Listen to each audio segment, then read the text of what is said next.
You're lying in bed at 3 in the morning, staring at the ceiling, and your mind is racing through every conversation from the past 2 weeks. He used to text you good morning without fail. He used to lean in when you talked, asking questions about your day like he genuinely cared about the answer. He used to initiate plans, surprise you with that specific coffee you mentioned once in passing, look at you like you were the most fascinating woman in the room. And now? Now it feels like you're talking to a polite stranger. The warmth is gone. The effort has evaporated. He's physically present but emotionally absent. And the silence between you has become so loud, it's deafening. You've replayed every interaction, scrutinized every word you said, wondering if you came across as too needy, too demanding, too much. You've checked his social media at 2 in the morning like a detective searching for clues. Is there someone else? Did you do something wrong? Did he wake up one day and decide you weren't worth the effort anymore? And the worst part, the part that keeps you awake night after night, is that he won't tell you what's happening.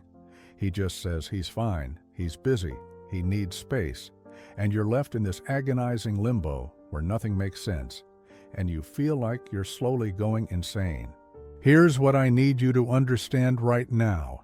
And this is going to change everything you think you know about what's happening. The sudden withdrawal, the emotional distance, the way he's pulled back without explanation, it has almost nothing to do with you. I know that sounds impossible because every fiber of your being is telling you that if he's distant, it must be because you did something wrong, or because he's losing interest, or because there's another woman. But what the majority of women don't know, what nobody talks about because it doesn't fit the narrative we've been sold about relationships, is that men in their 50s and beyond go through a psychological and biological recalibration that is so profound, so disorienting, that many of them don't even have the language to explain what's happening to them. This isn't about you being less attractive or less interesting or less valuable. This is about him standing at a crossroads in his life, where everything he thought defined him as a man, his career trajectory, his physical vitality, his role in the world, is being fundamentally questioned, and his nervous system is responding the only way it knows how: by shutting down, by retreating, by going silent. Let me paint you a picture of what's actually happening inside his mind and body right now. Somewhere around his late 40s or early 50s, a man's testosterone levels begin to decline at a rate of about 1 to 2% per year. Now, before you think this is just about sex drive, understand that testosterone is the hormone that governs confidence, assertiveness, risk-taking, and emotional resilience. It's the biological fuel that made him feel like he could conquer the world in his 30s. When those levels start dropping, it doesn't just affect his body. It affects his entire sense of identity. He looks in the mirror and sees a man who's aging. He looks at his career and realizes he's probably not going to become the version of success he imagined at 25. He looks at his energy levels and realizes he can't work 12-hour days and hit the gym and still have fuel left for romance the way he used to. And because men of his generation were raised to believe that their value is tied to performance, to achievement, to being the provider and the protector and the problem solver, this biological shift feels like a fundamental failure. And here's the crucial part. When a man feels like he's failing, his instinct is not to reach out. His instinct is to withdraw and fix it alone. This is not a conscious decision. This is not him waking up and thinking, I'm going to emotionally distance myself from the woman I care about, because that's a rational strategy. This is a survival mechanism that was hardwired into male psychology thousands of years ago. When our male ancestors faced a threat, whether it was a predator or a rival tribe or a scarcity of resources, the men who survived were the ones who could compartmentalize their emotions, shut down vulnerability, and focus entirely on solving the problem. The men who stopped to process their feelings in the middle of a crisis were the ones who didn't make it. So that instinct, that biological directive to go silent and retreat inward, when things feel overwhelming, is still operating in the man sitting across from you right now. He's not pulling away because he doesn't love you. He's pulling away because every cell in his body is telling him that he needs to figure out who he is in this new chapter of life before he can show up for anyone else. And the tragic irony is that the more you try to get him to open up, the more you ask him what's wrong, the more you try to fix it or reassure him, the more his nervous system interprets that as pressure, and the deeper he retreats. Now, if you want to stop guessing, if you want to understand the actual map of his mind so you can navigate this with clarity instead of anxiety, then subscribe to this channel right now. Because everything I'm sharing with you here is based on evolutionary psychology, attachment theory, and 15 years of studying how mature relationships actually work, not how we wish they worked. This is not about playing games. This is not about manipulating him or using tactics. This is about understanding the biology and psychology so you can stop taking his behavior personally and start responding in a way that actually creates the connection you want. So hit that subscribe button because we're about to go even deeper. And by the end of this video, you're going to have a completely different understanding of what's happening and exactly what to do about it. Here's what you need to know about the midlife recalibration that almost no one talks about. For the first half of his life, a man's identity is built around external achievement. He's climbing the ladder, building the career, proving himself, accumulating the markers of success. His self-worth is tied to what he accomplishes, what he provides, how he's perceived by the world. And for decades, that model works. It gives him direction, purpose, a clear sense of who he is. But somewhere around 50, that external validation starts to lose its power. Maybe he's reached the peak of his career and realized it didn't bring the fulfillment he thought it would. Maybe he's been passed over for a promotion by someone younger. Maybe he looks around and realizes that the things he sacrificed, time with family, hobbies he loved, parts of himself he suppressed, were traded for a version of success that now feels hollow. And this creates an internal crisis that he has no reference point for, because no one taught him how to derive value from who he is rather than what he does. No one taught him that the second half of life is about depth, about connection, about meaning, not about accumulation. So he's standing in this psychological void feeling lost, and he doesn't know how to articulate it. And because he was raised in a generation where men don't talk about feelings, where vulnerability was seen as weakness, he certainly doesn't know how to turn to you and say, I feel like I'm disappearing and I don't know who I am anymore. So instead, he does what feels safe. He withdraws. He becomes quiet. He spends more time alone, more time in his head, more time going through the motions without really being present. And from your perspective, it looks like he's checked out of the relationship. It looks like he doesn't care anymore. It looks like maybe he's found someone else, or maybe he's just done. But here's the truth that changes everything. His silence is not rejection. His silence is processing. And this is where understanding male neurology becomes absolutely critical, because men and women process emotional stress in fundamentally different ways.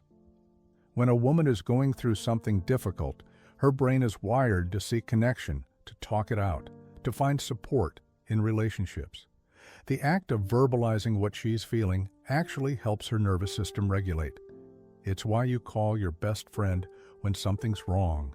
It's why you need to talk through your emotions to make sense of them. But the male brain, particularly in men over 50 who were raised in an era where emotional expression was discouraged, processes stress through isolation and internal problem solving. His prefrontal cortex, the part of the brain responsible for logic and analysis, literally needs silence and solitude to work through complex emotional terrain. When he retreats to the garage, to his hobbies, to long drives alone, he's not avoiding you. He's trying to make sense of the chaos inside him. And the more pressure he feels to explain himself before he's ready, the more his system shuts down. Now, let's talk about what this has to do with you, and this is where I need you to really hear me, because this is the part that's going to bring you relief. When he pulls away, when he becomes distant, when he stops initiating affection or conversation, your brain immediately starts scanning for what you did wrong. This is not your fault. This is how the female nervous system is wired. Women are biologically programmed to be hyper-attuned to shifts in relational dynamics because, evolutionarily speaking, your survival and the survival of your children depended on maintaining strong social bonds. So when a man withdraws, your brain interprets it as a threat to the relationship, and you go into what's called anxious attachment mode. You start seeking reassurance. You start trying to fix it. You start asking questions, initiating difficult conversations, trying to pull him back towards you, and all of that makes perfect sense from your perspective. But here's what you need to understand. From his perspective, from the way his nervous system is wired, every attempt you make to pull him closer when he's in withdrawal mode feels like demands he can't meet.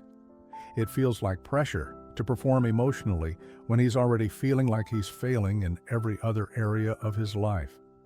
And so he retreats further, not because he doesn't love you, but because he's trying to protect you from the version of himself that he perceives as broken or inadequate or not enough. This is the painful paradox of midlife relationships. The more unsafe he feels in his own skin, the more he withdraws. And the more he withdraws, the more unsafe you feel in the relationship, so you reach for him. And the more you reach, the more he retreats. It's a cycle that has nothing to do with love or commitment or attraction, and everything to do with two nervous systems responding to perceived threats in completely opposite ways. And the reason most relationships don't survive this phase is because neither person understands what's actually happening. She thinks he's losing interest. He thinks he's protecting her from his inadequacy.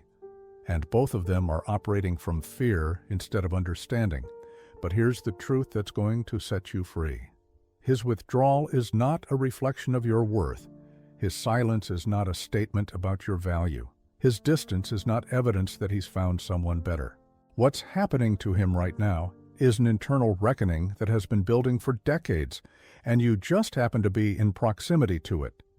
And once you understand that, once you stop taking it personally, everything changes.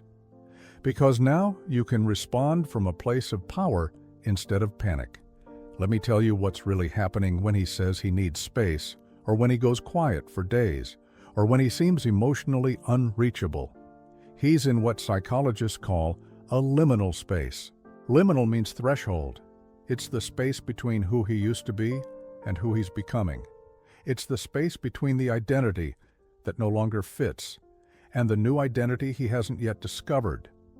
And liminal spaces are terrifying because there's no solid ground, there's no clear path forward, there's just uncertainty and vulnerability and the fear that maybe he won't figure it out. Maybe he'll just become irrelevant. Maybe he'll fade into invisibility. And for a man who spent his entire life being told that his value is tied to his strength, his competence, his ability to have all the answers, admitting that he's lost is the hardest thing he'll ever do. So instead of admitting it, he goes silent. He puts on the mask of being fine. He tells you nothing's wrong, and he suffers alone because that's what he was taught to do. That's what his father did. That's what every male role model in his life modeled for him.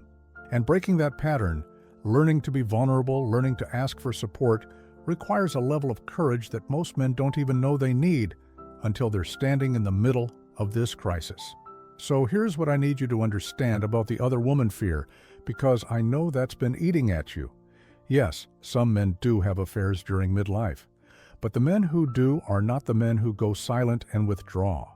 The men who have affairs are the men who are running toward something that makes them feel alive again, and affairs are loud and consuming and require energy and deception and sustained effort.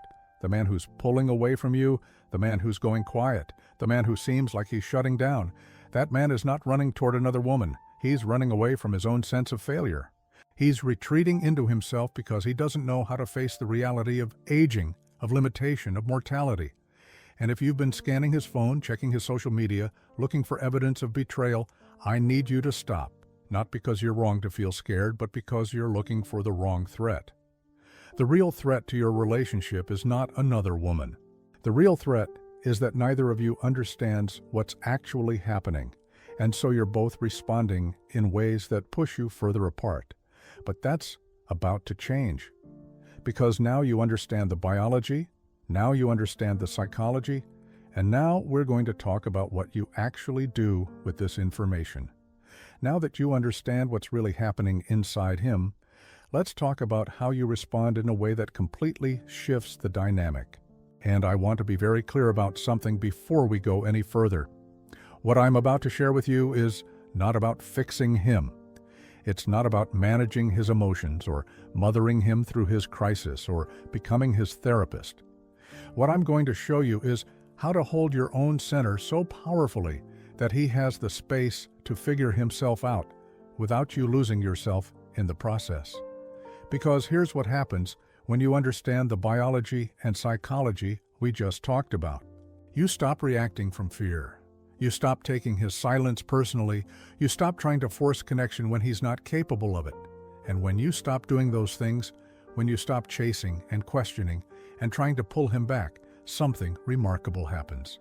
His nervous system gets the space it's been desperately needing, and your value in his eyes goes through the ceiling. Because most women, when faced with a man's withdrawal, either become anxious and clingy, or they become cold and punishing. But the woman who can stay warm and present, while also maintaining her own life, her own joy, her own sense of self, that woman becomes magnetic in a way that pierces through his fog. Here's your first move, and this is going to feel counterintuitive. You stop trying to fix the distance. You stop initiating conversations about the relationship. You stop asking him what's wrong or if he still loves you or where this is going, not because you don't care, but because every time you bring it up, you're essentially asking him to perform emotional availability that he doesn't have access to right now, and when he can't give you what you're asking for, it reinforces his sense of inadequacy, which makes him withdraw further. So instead, you become the woman who is so secure in herself that his internal crisis doesn't destabilize you. You continue living your life fully. You make plans with friends. You pursue your interests. You take care of your body, your mind, your spirit. You laugh. You enjoy yourself. You show him through your energy, not your words, that you are not sitting around waiting for him to decide if you're worth showing up for. And this is not a game. This is not a manipulation tactic. This is you genuinely reclaiming your power and remembering that your worth is not determined by how much attention he gives you on any given day. When you do this, when you stop making his mood and his availability the center of your emotional world, two things happen simultaneously. First, you become genuinely happier. You remember who you are outside of this relationship. You reconnect with the parts of yourself that got dimmed down while you were trying to figure out what was wrong. And second, he notices. Because men are visual and energetic creatures, and when he sees you thriving, when he sees you laughing with friends or passionate about a project or genuinely enjoying your life, it triggers something primal in him. It reminds him of who you were when he first met you. The woman who had her own world, her own light, her own gravity. And suddenly, you're not the person asking him for something he can't give. You're the person he's afraid of losing. And that fear, that awareness that you're not going to sit around indefinitely while he figures himself out, is often the catalyst that pulls him out of his withdrawal. Not because you're playing hard to get, but because you've reminded him that you are a woman of value who has options and a life, and being with you is a privilege, not a given. Here's your second move, and this one requires tremendous emotional maturity. When he does start to emerge from his silence, when he does start to reach out again, you meet him with warmth but not desperation. You don't punish him for the distance. You don't make him grovel or explain himself or prove that he's sorry. Because here's what you need to understand. If he's been going through the internal crisis we talked about, the last thing he needs is to feel judged or shamed for it. What he needs is to feel safe. He needs to know that you're not going to make him wrong for being human, for struggling, for not having all the answers. So when he reaches out, even if it's just a simple text or a small gesture, you respond with the energy of a woman who's genuinely happy to hear from him, but whose whole world doesn't revolve around whether or not he's paying attention. You're warm, you're present, you're open, but you're not collapsing into relief. You're not rewarding his return with over-the-top enthusiasm that signals you've been miserable without him. You're simply there, steady and solid, showing him that connection with you feels good, not heavy. And here's where the transformation really happens. Over time, as he starts to find his footing again, as he starts to make peace with this new chapter of his life, he's going to look at you with completely different eyes. Because while he was lost in his own head, while he was pulling away and going silent, you didn't fall apart. You didn't beg. You didn't chase. You didn't make his crisis about you. You held your own. You stayed in your power. You continued being the kind of woman who has a full, rich, beautiful life. And that strength, that self-possession, that refusal to diminish yourself while he figured himself out, is what makes him realize what he has. It's what makes him recognize that you are not like the women who need constant validation or who will tolerate being treated as an option. You are a woman who knows her worth, and if he wants to be part of your life, he needs to show up fully. Not perfectly, because no one's perfect, but fully, with presence, with effort, with intention. Now let's talk about the hidden benefit that no one tells you about, the benefit of going through this phase with awareness instead of fear. When a relationship survives a midlife crisis, when both people come through it with deeper understanding instead of resentment, the connection that emerges on the other side is stronger than anything that came before. Because you've both seen each other at your most vulnerable, you've both been tested, and you chose each other anyway. Not out of desperation or convenience or fear of being alone, but out of genuine recognition that what you have is worth fighting for. He emerges from his internal battle with a clearer sense of who he is and what matters. And part of what matters is you. The woman who didn't abandon him when he went dark. The woman who didn't make him wrong for being human. The woman who held her own center while giving him space to find his. And that kind of loyalty, that kind of strength, creates a bond that shallow attraction could never touch. It creates respect. It creates devotion. It creates the kind of love that actually deepens with time instead of fading. But here's the final piece, and this is critical. You cannot do any of this if you're operating from a place of fear or manipulation. You cannot fake self-possession. You cannot pretend to be okay while secretly resenting him or keeping score or waiting for him to fail so you can say, "I told you so." This only works if you genuinely do the internal work of reclaiming your power, of remembering that you are a whole person with or without him, of releasing the need for him to validate your worth. And if you find that you can't do that, if you find that his withdrawal has triggered something so deep in you that you can't function without constant reassurance, then that's information. That's a signal that you have your own work to do around attachment and self-worth, and there's no shame in that. But you cannot expect him to heal your wounds while he's barely holding himself together. You have to be able to stand on your own 2 feet. And when you can, when you genuinely can, everything shifts. So here's what I want you to take away from this. The midlife silence, the sudden withdrawal, the emotional distance that feels like rejection, it's not about you. It's not about another woman. It's not about him falling out of love. It's about a man standing at a crossroads in his life, trying to figure out who he is when all the markers of identity he relied on are shifting. And your job is not to fix him or save him or force him to talk before he's ready. Your job is to hold your center, live your life fully, and show him through your presence and your strength that you are a woman worth coming back to. Not because you waited around like a loyal puppy, but because you are so secure in your own value that his crisis couldn't shake you. That's the woman he'll move mountains to keep, That's the woman who commands respect and desire and devotion. That's the woman you become when you stop taking his silence personally and start understanding the deeper forces at play.